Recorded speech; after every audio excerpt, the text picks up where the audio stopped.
I wasn't that bad. Okay, so a bit of a shake-up for everyone, I guess. Can I ask you, you say, we're discussing this whole out-of-touch issue here. Yeah. I would put it to you that you live in a metropolitan area, that you worked as a trader, that you went to private schools, and that you're just as much out of touch with anyone else. What is it that makes this crowd so different? I've lived in the same village in North Kent for 52 years, and I know absolutely everybody. So we stay in the village and everything is solved. To the local publican, and I'm very grounded and very rooted.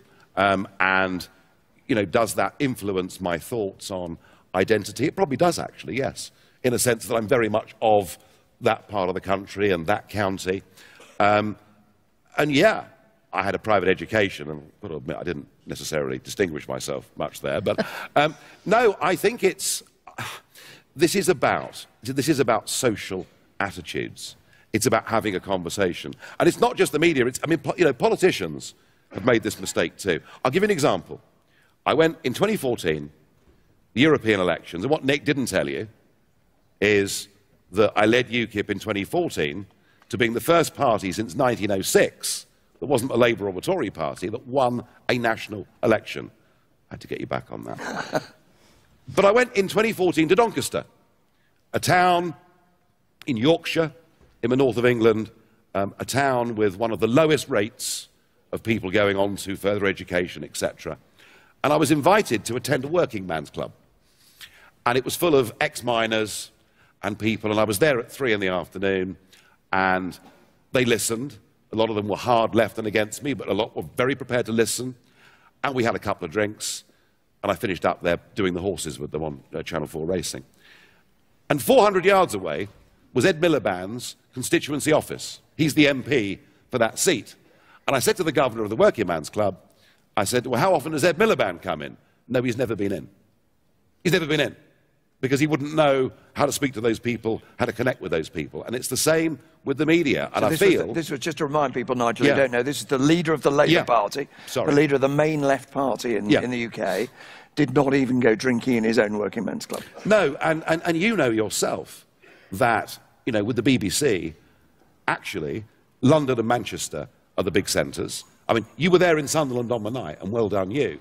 But how much time do your reporters spend going around the country? Very little. Well, I think some of the issues you've raised for us is where we get our staff. The other thing is how we use our staff in terms of picking that up. I think one thing that I wanted to get you to develop, because I think people might be quite surprised by it, I think a number of people seeing you walk out there would think you would say, in a Trump-esque way, you're the corrupt media. I want to see the back of you. No. And you said, I want you to get better, and I don't want people to depend on the internet. Why not? Because, as I've said, I mean, I couldn't have existed without it. It wouldn't have happened. The growth in the UKIP vote that we saw in 2012, which you saw firsthand, which led directly to Cameron making the pledge for the referendum, none of that growth, which took us from being basically a 1% party in the opinion polls to a 6 or 7% party. None of that could have happened without the internet. But there's something about the internet that you are uncomfortable with. It can be a force for good. And I've used it. I mean, some of you may think I've used it as a force for bad. I feel I've used it as a force for good. But there is a danger that if the percentage of people trusting mainstream media in terms of their news and how they form their opinions, if that falls much lower than it is, you then have the potential for very bad ideas to gain hold on the internet. Well, and that is a danger. What's intriguing about that, in a sense, that's a shared objective. So, the question then, I think, becomes, which may be relevant to people here, which is that conversation you would have at a working man's club. Happened to be in England, could have been in Denmark or Germany or South Africa or wherever, On the internet, anything that was said in that club to you would appear. In other words, even if other people regarded it as offensive or racist or uncomfortable or mad or untrue, to what extent do you think broadcasters have to, and others in the news media, have to open up a conversation to people they previously would have excluded on the grounds that, frankly, they either didn't know what they were talking about or what they said was unacceptable? Well, that's why I said you've got to press the reset button. I suggested 4 areas that you've got to talk about: the EU, immigration, radical Islam, and climate change. And I think if as broadcasters you completely rethink how I mean, you can talk in Islington, aren't wind farms lovely? But actually, go back to Doncaster and ask people, why is their electricity bill nearly 20% more expensive than it should be, when David Cameron's father-in-law gets paid £1,000 a day for just citing the things on his land? If people saw that kind of debate going on, they would have a great deal more respect. I suppose I'm pushing you harder than that, though. Yes, we can reset. Yes, we can look at certain issues. I'm also talking about language. It seems to me that part of what went on, and this is a 20-year story, not a 2-year story or a 2-month story, part of what happened in the UK, and I think you're alluding to in Sweden, is that certain views were deemed to be unacceptable. Being unacceptable, they weren't put on the TV or the radio. They were censored from internet sites run by mainstream news media. Question, are you saying anything goes on those sites? Are you saying, no, because your TV, you're different from the internet, we think you can have some form of I think you've got control and I think you guys have got to shift your agenda, because there are many things that you thought were unacceptable that are now mainstream majority views. I mean, the first time I appeared on Question Time, which is our big weekly chat show, which Nick wants to take over at some point, but at the minute there's someone there. But the first time I appeared on Question Time in 2000, David Dimbleby, the long-term chair of it, there was a talk about the EU and what should happen.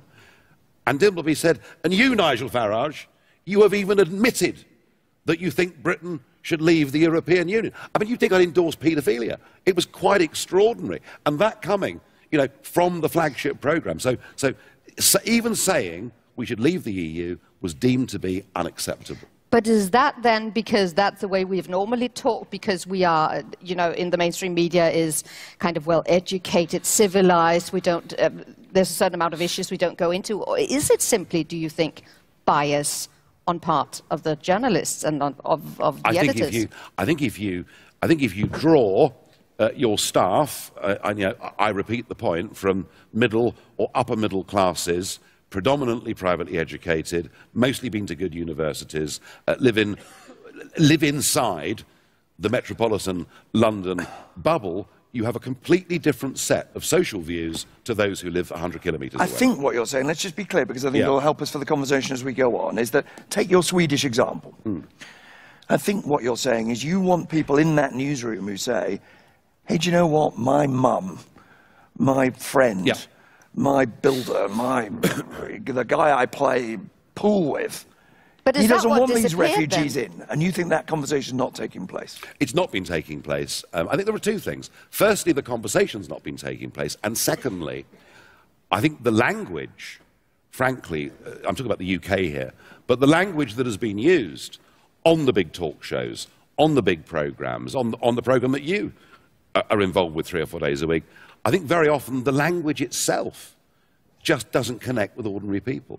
You see an endless series of politicians who use acronyms which you have to explain during the interviews. And I think one of the reasons why Trump succeeded, even if he appalled people, and perhaps one of the reasons I've moved on a bit in British politics, is we've used the language, we've talked about things, and whether people agree with it or disagree with it, they understand it and they remember it. And is that the key then, do you think, to Trump's success? Because some people have said he wasn't even challenged on some of the things that he said were obviously wrong, that could be, factually checked. But the whole fact-checking system doesn't work because he was appealing to people's feelings?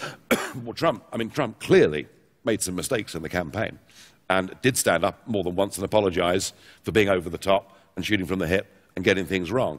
But my point is, he used a form of words, he used a language, he dared to broaden the boundaries of debate, and that's in the end what won in the election. I mean, come on, they targeted it at the Midwest, didn't they? That was what the Trump team went for, and he managed to get a lot of people to turn out to vote who haven't voted probably ever in their lives. But in the process, there may be people thinking, well, hold on, yes, he did, and you could admire it as a piece of strategy.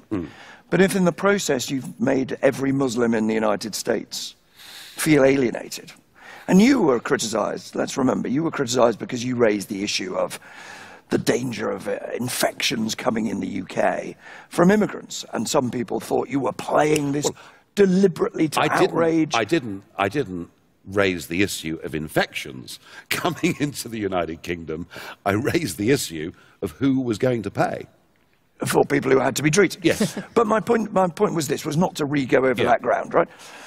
Now, I'm sure there are people here, I know there are people elsewhere who think Trump said what he said about Muslims to be outrageous, to have what is often called in the UK the dog whistle, the idea that the electorate would think, he's a little bit racist like I am and it's acceptable. And forgive me, they said that about you.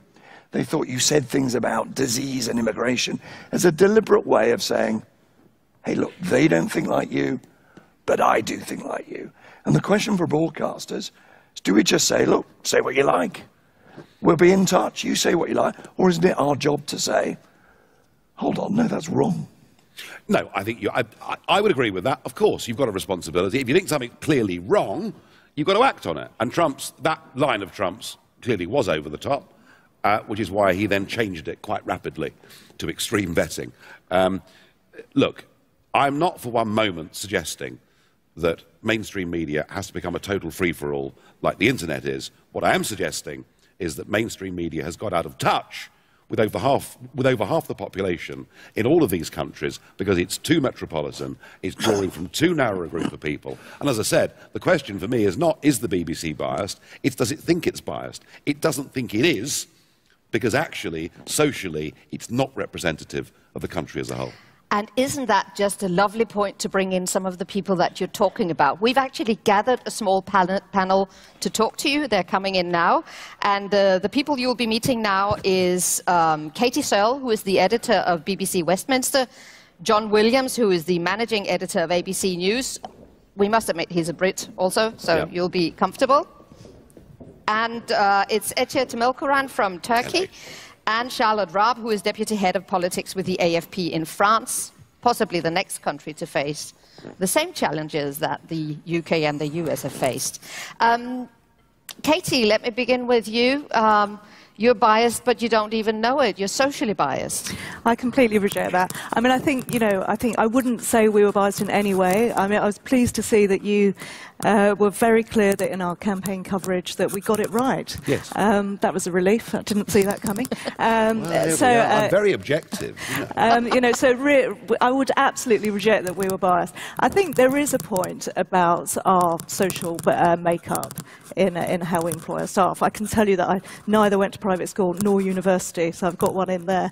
But a lot of my colleagues, a lot of my colleagues did, and I accept that. And I think actually, if you look at what we've been doing over the last couple of years, we've been setting up a lot of programs to bring in different types of people. So we are addressing that. I wouldn't actually call it bias. I think a better word might be a slight blindness, actually, because when you send people out into the regions, and we did that again and again and again, it's really kind of taking notice of that. And the difficulty is saying, okay, when is something that you have captured on a day or in a week something that has become a trend?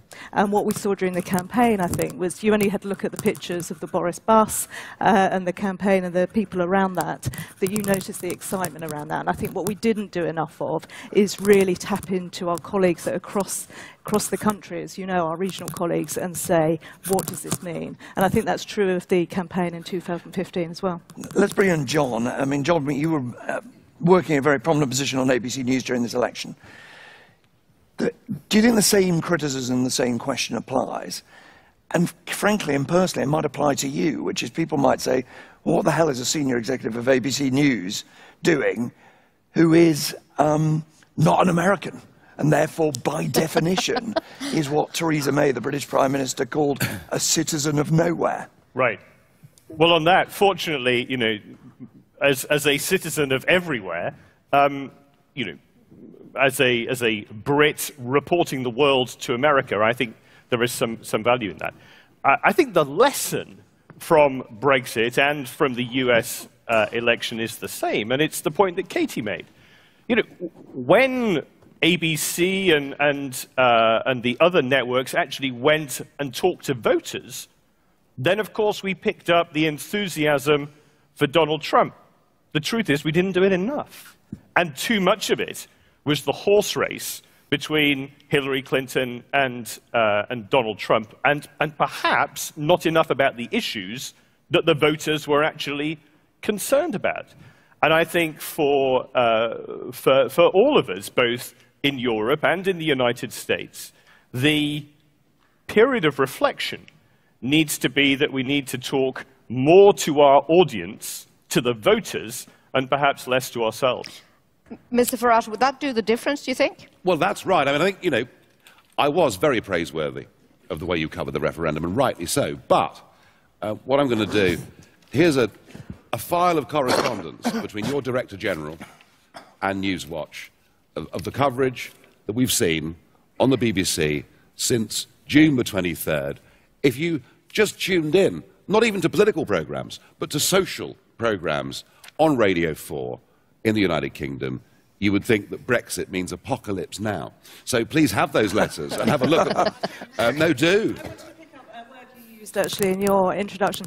You said that there wasn't a single programme that was on air from the BBC that said we were excited about Brexit. And I want to put that back to you and say, is that our job to be excited by it? I think actually it's much more our job to look at what it is, because we're not getting any answers from the government. So surely we exist to try and ask those questions. And the problem is, as we all know, there are so many questions. So that's what we've got to do, not be excited about something we don't know what it is yet. Yes, but if you're going to have a whole series of programmes telling us that dreadful things will happen to the farming industry, food prices are going through the roof, it's all going to be a disaster for the housing market. If you have a series of programmes that say that, you do need somewhere to pop on an optimist. I'll come on. I'll tell him how good I can't get you off. I can't get you off. Yeah.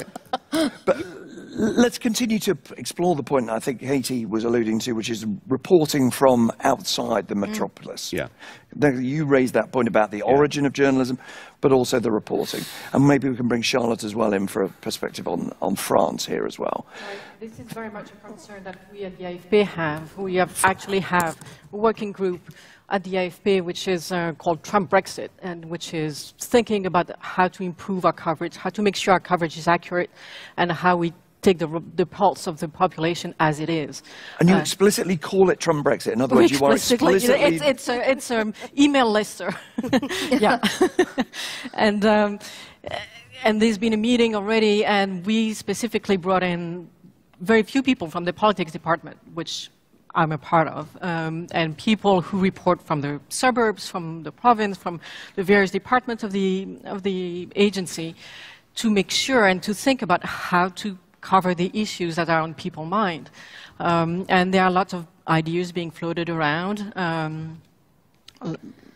to go beyond the horse race coverage, which is what my department is tasked with. But is that, in your opinion, a general problem, that we seem to be focusing on the wrong issues, that we're focusing on who is going to win? I'm going to put this to you also, John, that we were focused on who is going to win. The percentages is now 80% the chance for Clinton to win and less for Trump. That we're on, as we discussed yesterday, we're on the campaign more than being actually on the choice and the things that matter to people. We have to do both.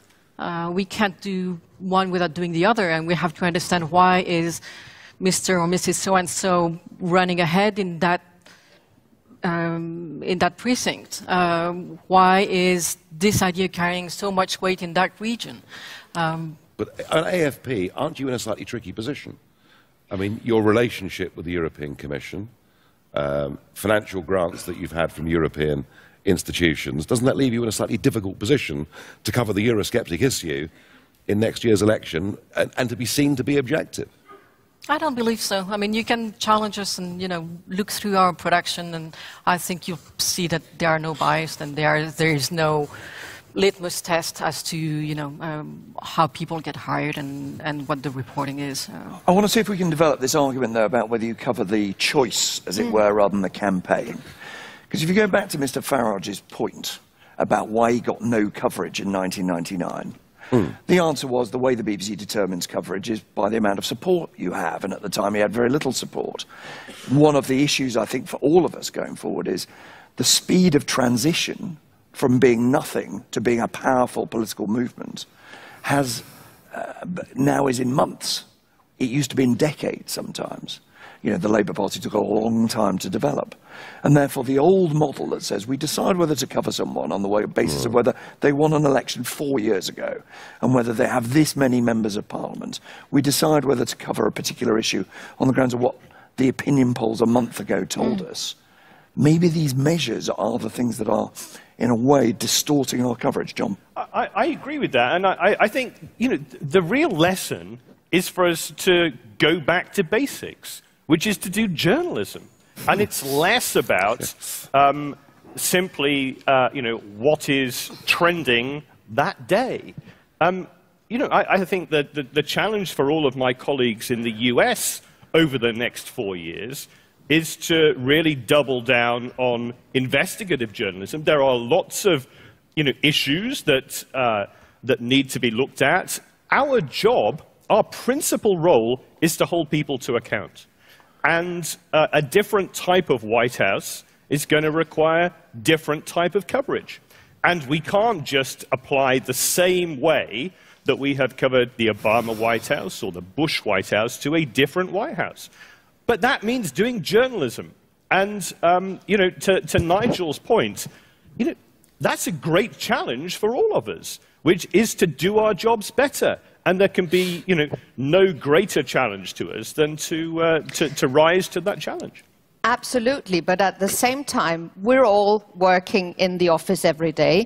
We all have daily deadlines. We all do daily... I was just discussing this with myself and my colleagues many times during this campaign, because you want the daily news, and you have an election to cover, and there are issues that are important, but at the same time, you want to do a program that has this today feeling, this, you know, this just happened, this just in, with, you know, you want to be live and stay focused. But Doesn't that counter? It can't all be urgent. And I think one of the things that we perhaps need to reflect upon is whether in our enthusiasm to be of the moment, we lose sight of sort of doubling down on what it is that the audience and the voters are actually making their choices about. And so, you know, there is something about delving into the issues and not just reporting the horse race. I think the problem is with that, and I accept that, and I think we should do more, and we try and do more. In the end, it's just a bit boring. And, you know, the more exciting stuff, Tina, as you say, is the argument between the, you know, the top politicians or something you've said. And in the end, I just don't think that's going to change. But if at the end of the day, all we've done is do the exciting, and we've got it wrong, then actually our reputation is massively damaged. Well, it's what Charlotte said. You have to do both, absolutely. But we are kidding ourselves if we're not going to do the more exciting one first. We just are. Charlotte, I want to ask you this question because in a sense you face the dilemma now. I think what Katie is saying about news in the UK, let's apply it to you. Let's say that Marine Le Pen says something incredibly controversial. Francois Fillon falls over while doing something and look like he's ill. Are you really going to not cover her comments or his fall because you've decided that the people of southwest France feel very strongly about, you know, the EU isn't their thing? You won't. You'll do the news. Right, yeah, I think... So how does coverage actually change? In other words, you're our test case. These guys, they've done it. They've already got it wrong. No, I'm just teasing. But the test case is, give us an example, if you have one in your head, of something you might do now that if we'd asked you a year ago, you wouldn't have done. I mean, we do fact-checking. Fact-checking is a lot more systematic than it ever was. And now when we cover the debates, for example, the recent political debates, we had a fact-checking team with us in the same room, sitting at on our same desk as us. So that's indispensable. But I would say that fact-checking, you know, if I were to be a bit polemic, I would say that fact-checking is out of touch because people don't care about the facts. They rely on, is it a charismatic person? Did he look stupid when he fell over? Did she do well in, you know, is that really what people want? Well, to that, I wonder whether, you know, the question that we need to ask is whether a different type of politics requires a different type of coverage. Yeah. And the thing that I take away from the last 6 months is that we perhaps have applied the same old model to a different type of world. Yeah. I want to bring Ece in just 2 seconds. Just before you do, Ece, because you've got a lot of experience of this in Turkey and dealing with President Erdogan. For people who don't know, Nigel, do you remember the quote from Aaron Banks, big funder of yours, big supporter of yours about facts? No. Okay. He basically said facts don't matter anymore. Yeah, but he wasn't... Basically, just to explain, before you knock it down, let me just explain to people what people I'm referring to. So a big funder of Mr. Farage has basically said facts don't matter anymore. In a sense, is that you're very generously doing it, but there's a curiosity. Here we are talking as if we're all on the same side. Maybe what you've discovered about politics is, actually, it's not facts that get you elected at all. It's emotion. My strategy for the referendum was, do you know what? You can argue we'll be 5 billion a year better off or 5 billion a year worse off, and the public, the eyes will just completely glaze over because they won't have a clue who to believe, which is why I went for the slogan, "We want our country back." I was appealing to people's hearts, and I think on that issue, on what immigration from Eastern Europe had done to our communities, actually what was happening was people were saying to me, do you know, when you speak, you say the same things we're saying at our dinner table every night. So somehow, the political class, the media class, missed something quite big socially that was going on. Ece's been waiting incredibly patiently there. Just to remind you, Ece is a Turkish journalist who's had a fair amount of clashes with the Erdogan. No, Mr. Farage is right about something. This feels like a funeral, and he seems to be the only confident person about his thoughts in this meeting. And I think this discussion should be shaping not only around Trump or Brexit, but on a more global scale. I can understand that it might feel, intimidating for a European or American citizen to know that there are similarities between Turkey and, Britain or America. But actually, there are. And we've been through this. Like 15 years ago. I know that Turkey looks like one of the most insane countries at the moment where anything can happen. Therefore, nobody wants to make similarities in between Turkey or Britain or United States. But actually, it wasn't so insane 15 years ago. And it actually started, ironically, with this question, are we out of touch? And then, a lot of self-beating from elite, so-called elite. And the word elite became quite condescending. Therefore, we chose to include people like Mr. Farage, of course, less sweet versions of him, and more harsh. And then the next thing you know, you recognize their ideas. And then in order to be not pigeonholed as the oppressive elite, you start respecting these ideas. And at the end, after 15 years, you find yourself, if you should marry the minors to their rapists, like we did a few weeks ago. It might sound, completely bizarre, unacceptable.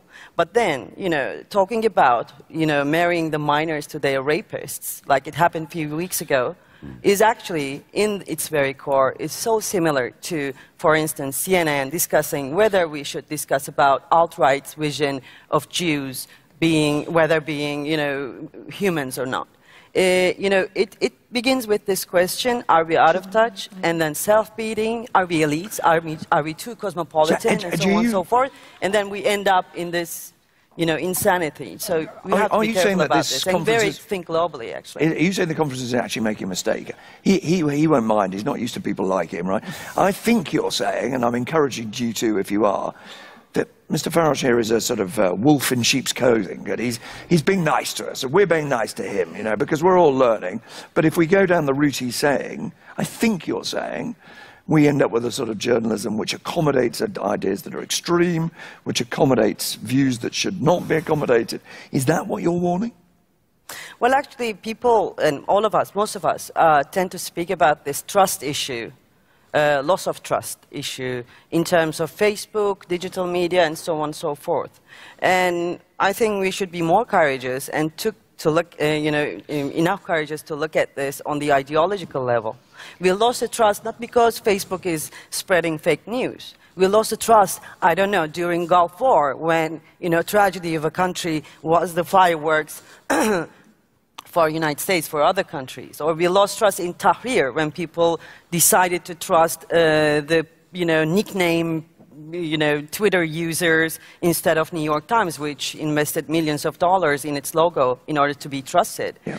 So it is not only technology, it's not only digital. I think we should take this discussion further than the level of fact-checking or, digital media and so on and so forth. This is an ideological war, actually, and it will become an ideological war in the United States as well. It's not only about politics, even. I'm so sorry, but it's about clash of system of values. It will become like that very soon. And many people are facing this issue right now. Let's go to the front row, because we have down here the Deputy Director of News for ZDF, Elmar Tavesen.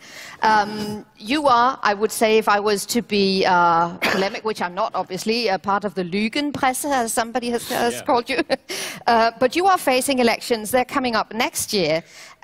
How will you make sure that you don't, I was going to say, alienate the people that have deep feelings, for instance, about immigration, whilst not going the way that Etche warns us against? Actually, of course, we have the AfD, who had succeeded in several regional elections in this year. So there is a big discussion in Germany about the issue. And I think that we have to come to the conclusion that we cannot and should not treat them differently than any other politician in Germany as well. That's my personal opinion, and I think that media in Germany are on the way to realizing that and doing that. And have you treated them differently? Yes, I think that we didn't treat them as the new kids on the block, but as the filthy kids on the block. But there's a good reason to it, wonderful. And if I may, I'd like to explain that briefly. I think that populists like Mr. Farage are nothing else than the extension, or you might call it the exaggeration, or even the caricature of the politicians that we had over the past decades. Meaning that all of them were basically telling people that we can promise you progress and wealth without you having to pay any price for it, or having somebody else somewhere in the world paying a price for globalization and progress and those kinds of things. And that's the very same thing that Mr. Farage and all the others do, withholding the truth. And we have been, in my view, supporting that in the media because, and I give you two examples. One is when we choose a soundbite in many of our organizations, we always or mostly choose the most controversial and emotional soundbite and not necessarily the most substantial soundbite. And I think that gave a rise to that trend that you get away with that kind of populism. And to give you the bigger example, we forgot to connect the dots. For example, if you talk about Syria, how many of us have reported that in 2006 the EU made an agreement with the Assad regime, an association agreement of the European Union with the Assad regime, which was never ratified, but Syria started to change their political landscape and system, made, for example, the health system private and commercial, so people had to pay, and many other things. So we, in part, created the mess that we're in, but we forgot to tell the story. Let me just finish that briefly up. I just wanted to ask you about a specific example. Can I do that? Sorry? I just wanted to ask you about a specific example in your coverage, if I may, which is the refugee crisis. As I understand it, I wasn't here a year ago, but at the conference a year ago, there was a debate provoked by the fact that German news organizations, in TV in particular, would not use the word migrant, use the word refugees. And then I want to get Mr. Farage to respond to that. Did you not create, in part, the very problem you're now having to wrestle with? I agree that we have not really listened enough to the people. I agree on that. But I don't think that just because somebody is demanding, we should throw overboard some rules in Germany that we actually have for a good reason. During the Nazi regime, people were actually the government was using the ethnic background of people in connection with criminal cases or criminal events to really tell the public that the Jews were behind it, or the Sinti and Roma were behind it, and so on. So therefore, we had a rule that you have to be reluctant to call out the ethnic background if it's not directly related to the case and important to understand the case. Yep. So I think there's a good reason to not throw that overboard. But I have to add one thing. So what do we have to do differently? I think we don't have to treat the politicians or the populace differently from any other politician. We have to change the way we treat politicians, meaning we have to ask the questions that the people have about the solutions. And we also have to come up with formats that help us to do that. Maybe it's a good idea to throw politicians into a room, into an escape room, and ask them for a solution, and they cannot get out before they actually come up with the solution. They'll be in there for a while. That's my last sentence, if I may. Last sentence, okay. If we do that, then we will have more informed citizens, we will have more responsible politicians, and less populists like Mr. Farage and Donald Trump. I think we're having a really interesting conversation, but I'm still worried it's too polite a conversation. Well, it won't be now. I don't want us to be polite. It won't be now. We are, let's be clear what we're talking about. We are talking in France of the possibility someone who would widely be regarded as a Nazi by some people becoming the next president. In AfD, there are parties that people regard as Nazis. Now, there are plenty of people who don't. But let's stop being too polite. What I'm trying to get to the bottom of, I want to go back to the question I asked you about the pub, Nigel. Yeah, I love pubs. If in that pub, in that bar, there are people saying, and I'm going to say it, refugees, they're dirty, they rape our women, they have values, they shouldn't come in, should that be part of our coverage? Well, or are we saying that crosses a line, it's unacceptable, it won't be said?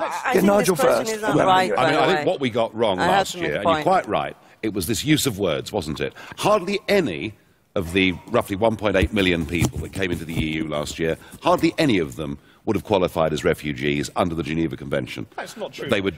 That's not true. I'm sorry. We talked about facts. Yeah. We talked about holding people to account. Yeah. That is not true. Yes, it is. If you are fleeing Syria, you are unquestionably a refugee. Well, you are a displaced person. No.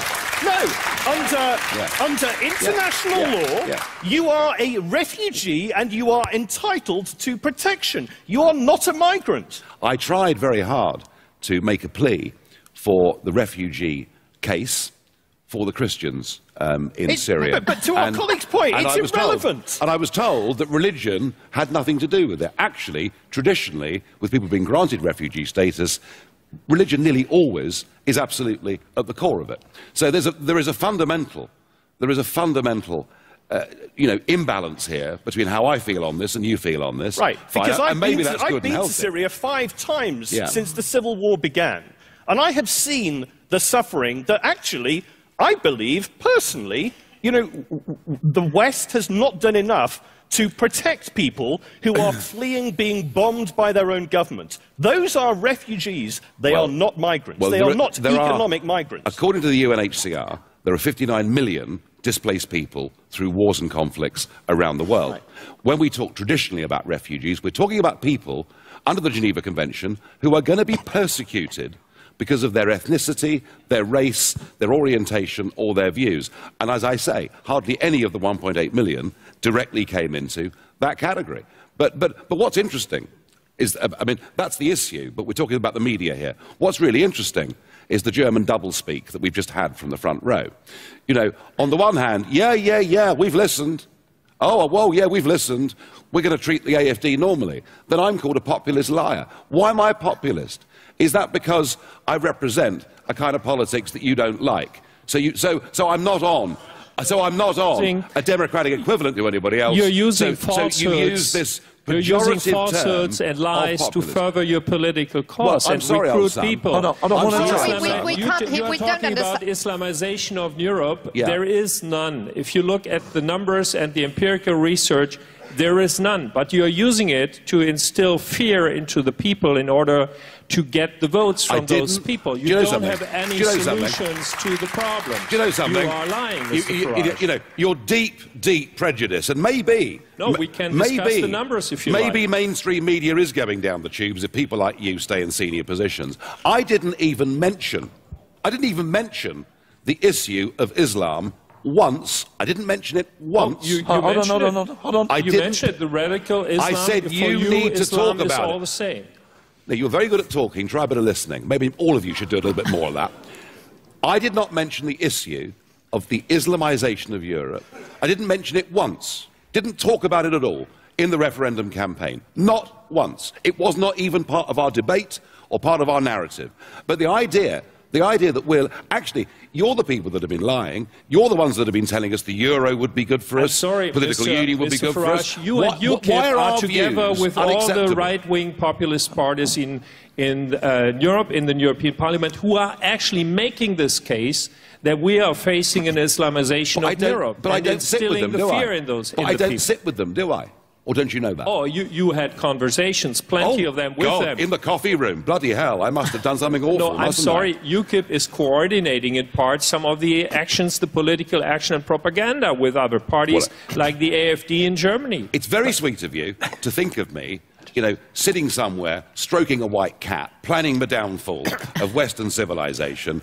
But I'm sorry to tell you it's not true. And I find it remarkable that just because I have a different view of the world to you, all you can do is throw abuse, call me a liar, and say I'm a populist. And it says more about you than it does about me. We can talk about the numbers. You are refusing to do that. Let me just be clear what fact you're trying to get to the bottom of. What are you alleging that Mr. Farage has said? That the right-wing populists in Europe across the board are basically using the numbers of increasing the number of Muslims in Europe, basically telling people that 50 years from now, 100 years from now, there will be a Muslim majority in Europe, which is plainly wrong. And if you look at the numbers, then you can see that, but this is withheld by those parties. Let Mr. Farage answer, and then I want to bring Katie in. I think Edgy. Well, this is not part of my debate. I mean, I'm not worried about Islam at all. And we have a lot of, I've had significant Islamic support, activists joining my party. I'm worried about radical Islam, and I'm worried that people like you might not be actually telling the truth about it. Katie Zill, BBC. On something you've touched on, and bring it back to Brexit, if I can.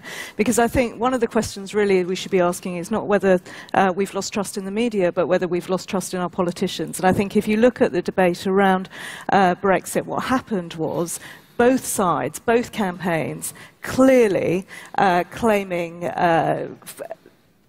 things they said were facts that were very, very loosely based on facts. I could put it that way.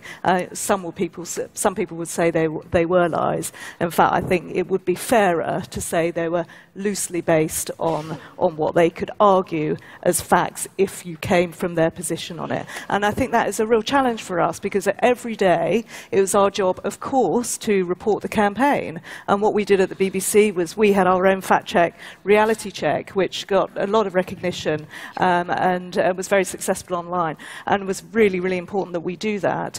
But you know, it was a real challenge to try and hold the politicians to account every single day for every single claim, because as we know, if we just take the 350, for example, they got a hit if we just showed that number. They didn't care, actually, if we were saying, well, actually, there are real questions about that.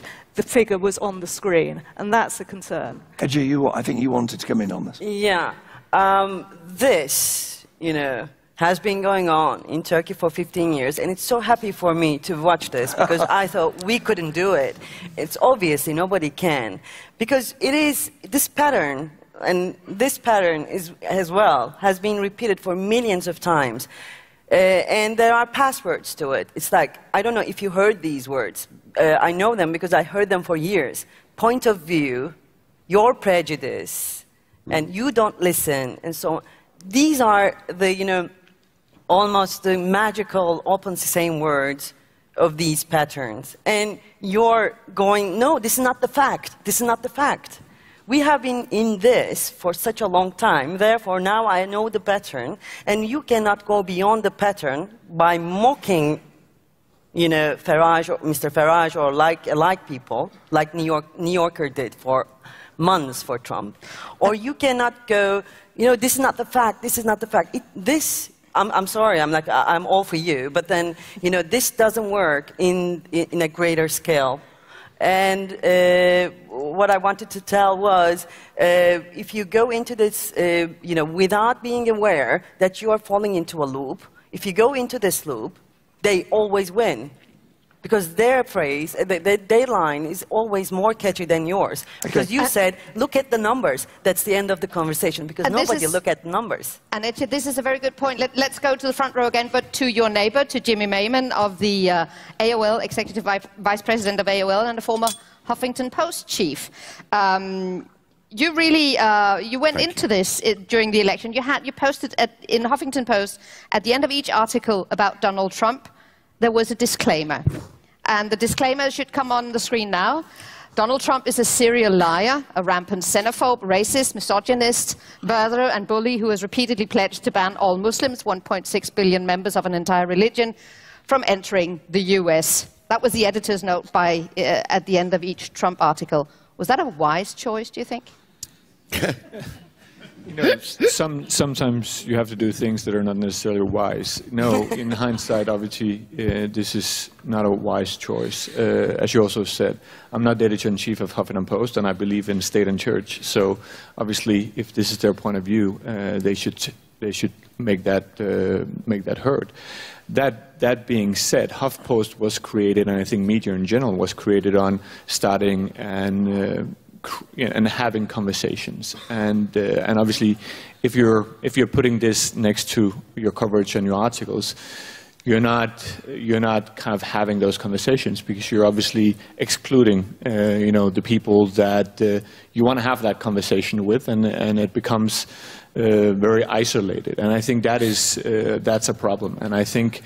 If we take a step back and look broader at what's been going on in the U.S. In this cycle and the broader media ramifications, you know, we just heard, you know, the sound bites versus the investigative journalism is something that we've seen more and more of. In March, there was a big study done. At that point in time, because we were so interested in the sound bites, Trump had gotten $2 billion of free media. To comparison, Hillary at that point was at 700, and obviously, you know, easy to see why this is happening. It's easier to take those soundbites, and Donald has played that game very, very well. But also, what we just heard a second ago, the thing is, we were not holding him accountable, right? You know, first time he went on CNN, Huffington Post put 5 journalists to do fact-checking. He lied 71 times. You know, he's the guy that's now the president. And yet he got elected. He got elected. And I think, you know, that is, you know, we have to accept, as we are also hearing in this panel, we have to accept that the way media has to be in order to resonate with the public, we need to understand the public better. And I think what you've also seen is you've seen this move from local news to national news coverage.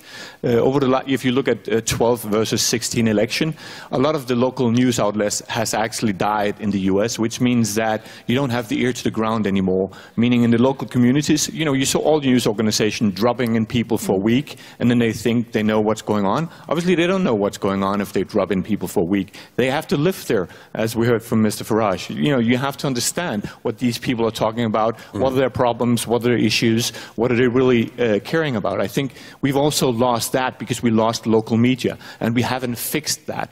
And I think also, 2 other points, and then I'll hand it back, is that, you know, the shift that we've seen from broadcasting traditional media to social media. This is the first time you've had a president that was elected on social media, and I honestly believe he was elected on social media. And there's a problem when you have the biggest platform in the world, you know, denying that they're a media platform, not just a platform, and obviously not wanting to work with the media industry and organizations on how do we course correct, how do we work better with that, because otherwise we're basically, the future is a future, a Kafka's future, where an algorithm is deciding who's gonna win and who's gonna lose, and I don't believe that that is the future. That's how we're seeing the future for ourselves. One last thing that I will say, I do think there's hope. I think if you look at both Brexit and also also the US election. I think if you look at the young generation, the millennials, the majority of those actually have a bright view on the future. They have a global mindset. They do not want to close down shop. They actually believe in what's happening. The problem is we don't know how to talk to them, right? We don't know as media organizations. We're not talking to these people, and they're not showing up when they actually have to vote. Well, one of the quotes of the election cycle, John, that's been endlessly reheated, but is a thought-provoking one, I think was put by the founder of PayPal, I've forgotten his name now, forgive me, who said the problem was that we, in the media, took Trump literally, but not seriously, and we should have taken him seriously, but not literally. Now, what I think he means by that is that when, for example, Trump said, build a wall, instead of within 5 minutes saying, who'd build a wall? That'd be crazy. Do you know how much it would cost to build a wall? You must be mad. This was a symbol of him saying, a lot of people think our immigration system is out of control and something dramatic and new has to happen. And that could have been a prompt for the media to examine that at length. Now, that may well have been fact-checking the idea of building a wall and getting the Mexicans to pay for it. But do you think that's one way in which journalism could do it slightly differently? Well, that's why I say I think a different type of White House requires a different type of coverage. And, you know, I come back to this point that we have no higher task than to hold people to account. Yep. And even if it was literal, there is merit in, and, you know, interestingly, he is going to build a wall, and he has, you know, he has said privately to people since the election. Now, in places it may be a fence, but it's certainly going privately to be in certain conversations that certain people have had with him in private. I've heard. Did he tell you he was going to build a wall? It's going to be a big, beautiful wall. I'm looking forward to seeing it. a huge wall. I think is, but you know, I think there is certainly some truth in the fact that. Whether it's Nigel or whether it's Donald Trump, you know, we have not adapted to a different type of them doing their business. And there is a problem, I think, that we've not adapted fast enough to the changing environment that we face. But don't you think the ground rules changed more than we thought? I'm sorry. No, it's okay. We will be coming back to you. Yeah, sure. We will continue the discussion, but we just have to move on because I mean, we could go on for ages here. But we will talk more. You didn't frankly have the balls to put country before party.